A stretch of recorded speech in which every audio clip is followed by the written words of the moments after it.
our beloved Boss Mike Cervera.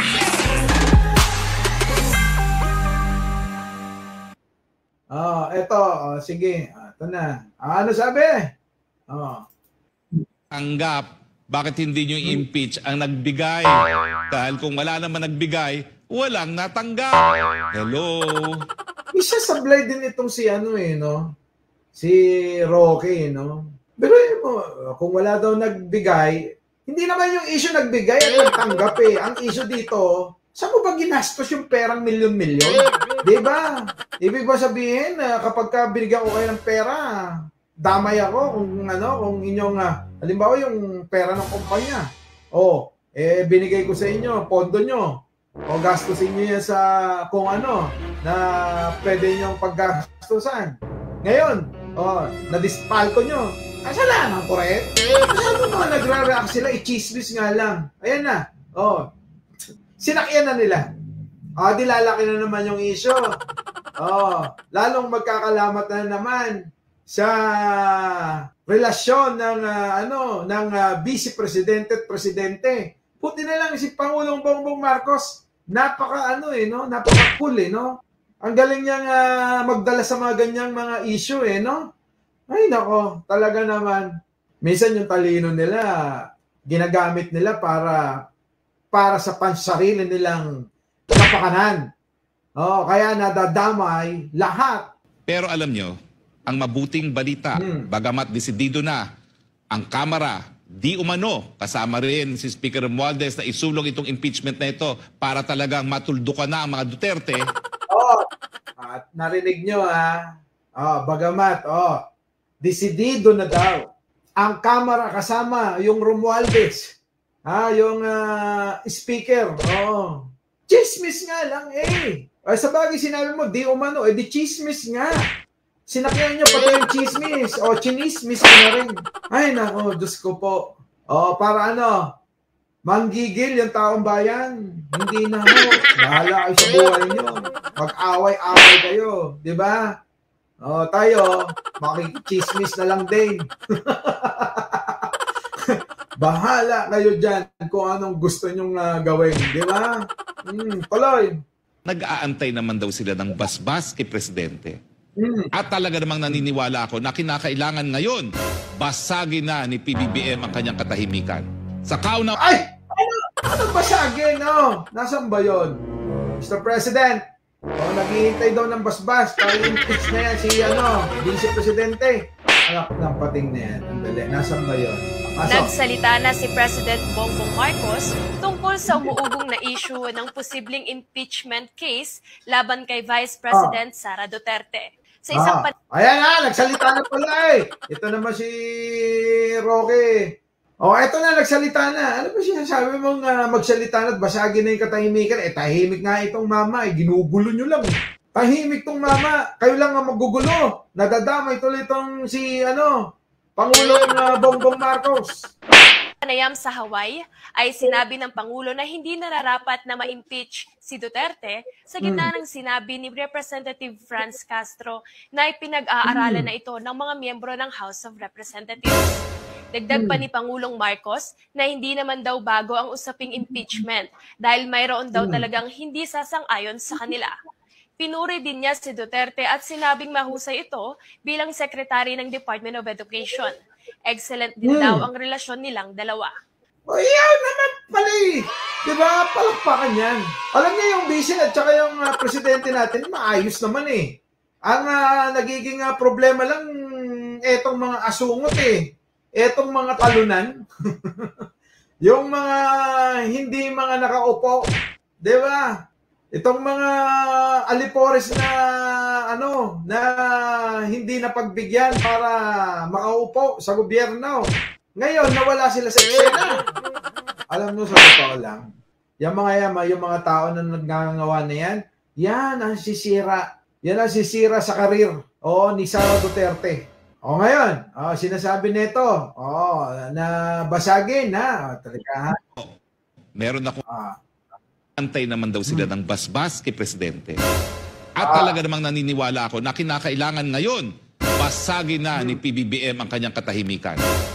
Sa kauna Ngayon, nagsalita na yung Pangulo, si PBBM. Na ayos naman sila, maayos yung kanilang relasyon. Masipag, tinuri pa ng Pangulo na maayos yung kanyang pamamalakad. Ngayon naman, abay BP, basagin mo naman yung katahimikan mo tungkol sa mga pinagngangawan netong mga alipores at ng tatay mo. Masyadong tahimik si Sara dyan eh. Kayo naman ang magsabi kay Sara, basagin mo na rin yung katahimikan mo. Kung ano talaga naman yung posisyon mo dito sa pinapaugong, sa mga kinikilos, sa mga medyo alanganing mga pagkilos ng grupo netong tatay mo, 'di ba? Yung pinaplano nila na kudita, malabo na mangyari. Baka naman si Aling Sara nag-aantay lang din na mapabilis yung pagiging presidente. Sabi ni Roque, laking hirap niya para manalo ang BBM Sara. Sarili niya nga hindi. Oo nga naman, ano. Ano susunod? Ano pa? Ano sabi dito? Franklin Drilon na dapat mayroong managot sa pagkakakulong kay De Lima, lalo na't binawi ng ilang... Ayan na yung sinasabi ko. Ayan na yung sinasabi ko. Sumausaw na yung mga lintikan ng mga dilawan. Diba? Sausaw si Risa, sausaw si dating BP Robredo, eto na naman, sausaw na naman si Drilon. Diyos ko, maglingkod na lang kayo sa simbahan ninyo. Kung ano man yung simbahan o sekta na kinakaaniban ninyo, doon na lang kayo. Ang tatanda nyo na sobrang lalaki na ng mga sikmura nyo. Diba? Tumigil na kayo dito sa wala. Tagal-tagal nyo mga nagsiupo. Tagal-tagal nyo naluklok. Halos buong buhay nyo nandiyan kayo. Pero wala namang nangyari. Diba? May nangyari ba? Wala. Diba Ewan ko ba dito kay Drilon din? Sige nga, panoorin nga natin to. Witness nga ang kanilang mga testimonya laban sa dating senador. At sinasabing pinilit lang sila ng ilang government official, kabilang na si dating Justice Secretary Vitaliano Aguirre. Ayon pa sa spokesperson ni De Lima, si Attorney Dino De Leon, pinag-uusapan na nila kung kailan ang tamang panahon ng pagtutuos o day of reckoning laban sa mga umano'y political persecutors ng dating senadora. Magagawa ba ito, attorney, ng De Lima Camp? Ayan na. Sige, magbakbakan na kayo. Mga lintik kayo. Tapos yung mga tao, nag-aantay. Nag-aantay na mangyayari. Nag-aantay din, yung iba, nag-aantay na kung ano mangyayari sa away-away nyo. Yung iba naman, nag-aantay kung ano yung gagawin ninyo mga proyekto, kung ano yung gagawin ninyo mga batas, na makakatulong sa pang-araw-araw na kabuhayan ng mga tao. Ako gusto ko yung ano bang gagawin ng mga ito? Ganyan na lang ba? Manonood na lang tayo sa away nila ng away. Palitan ng mga kung ano-ano mga salita. Ganyan na lang gagawin natin. Lintik na buhay ng lintik talaga dito. Parang gusto ko na lang doon sa sa San Francisco. Panoorin na nga ulit natin ito. Sa MMDA nitong Lunes, inulit ni Duterte ang nauna niyang sinabi na kumpiyansa siyang may tiwala pa rin sa kanya ang Pangulo at kung bakit. I believe I still have the trust of President Marcos Jr. Why? Because before he left, I asked him about the impeachment and he told me the truth that he knows about that impeachment. Kita nyo. Daming tao ngayon, ang daming mga kababayan natin. Nagingibang bansa na lang. Alam nyo dito, yung doon sa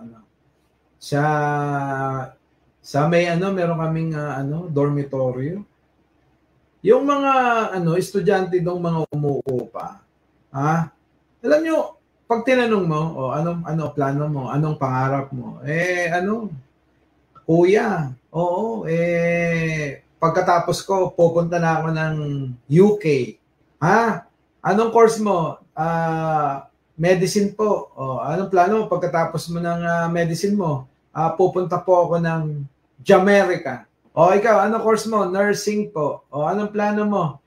Mangigibang bansa po ako pagkatapos ko. Diba? Alam nyo, sa totoo lang, wala akong narinig sa nila out of 24? Wala kang marinig na na dito lang po ako sa Pilipinas, gusto ko pong magsilbi sa ating mga kababayan. Di ba tayo noon no? Naabutan nyo ba yon? O yung sino ba yung mga kaidaran ko dyan?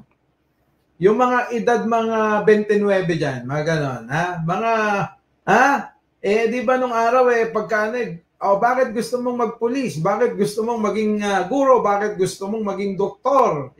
At kung ano-ano pang mga pangarap natin ng mga bata tayo. Di ba ang sinasabi natin dahil gusto ko pong tumulong sa mga mahihirap na hindi nakakapag-pa-ospital. O bakit gusto mong magsundalo, magpulis? Gusto ko po na tumulong para hulihin ang mga masasamang tao at kriminal. Di ba? At si Duterte. Di ba? Ngayon hindi na. Parang wala na rin gana rito sa bansa natin dahil sa mga nangyayaring itong mga lintikan ng mga politiko natin na naninilbihan sa atin Na imbis na tayo tulungan para gumawa ng mga programa na makakatulong sa mga kababayan natin para hindi na nga mga ibang bansa tulad ng pangako ng lolo nyo ni Duterte noon na wala nang mangingibang bansa dahil dito na nga daw, after 2 years, nandito na yung mga kababayan natin na mga OFW, dito na maninirahan, kasama ng pamilya. Sarap pakinggan no? After 2 years, dito na maninirahan ang mga kababayan nating OFW kasama ng mga anak, ng pamilya para wala nang masirang pamilya, para wala nang maging broken family. Ang galing ng mga litanya. Ang ending, ayun, lalong dumami, lalong nagkaroon ng pagnanasang yung mga kababayan natin pagkatapos ng pag-aaral nila, kahit nga yung iba dyan na nandito, hindi na nila nakikita yung pag-asang sila'y uunlad, aasenso maibigay sa pamilya nila, yung kinabukasang pangarap nila, ayon, doon na nga, yun na yung gusto nila, mangibang bansa na lang. Ay, nako, nabot na tayo ng oras. Tama na isang nakakapagod magsasalita. Baka naman nakalimutan nyo mag-like, mag-share, at mag-subscribe dito sa aking lulubog, lilitaw na channel. Huwag nyo kakalimutan para na masipagin na ako. Muli. Alam nyo na, di ba? Muli. Maraming salamat muli sa pagsama. Sa hindi kayo nakakalimot. Mylene, Jocelyn, Boss Wilfred, Shooter 12. MK45. Sa inyo po lahat, maraming salamat po. Muli, magandang umaga, magandang hapon, at magandang gabi sa amandako ng mundo. Naroon kayo. Our beloved Boss Mike Severa.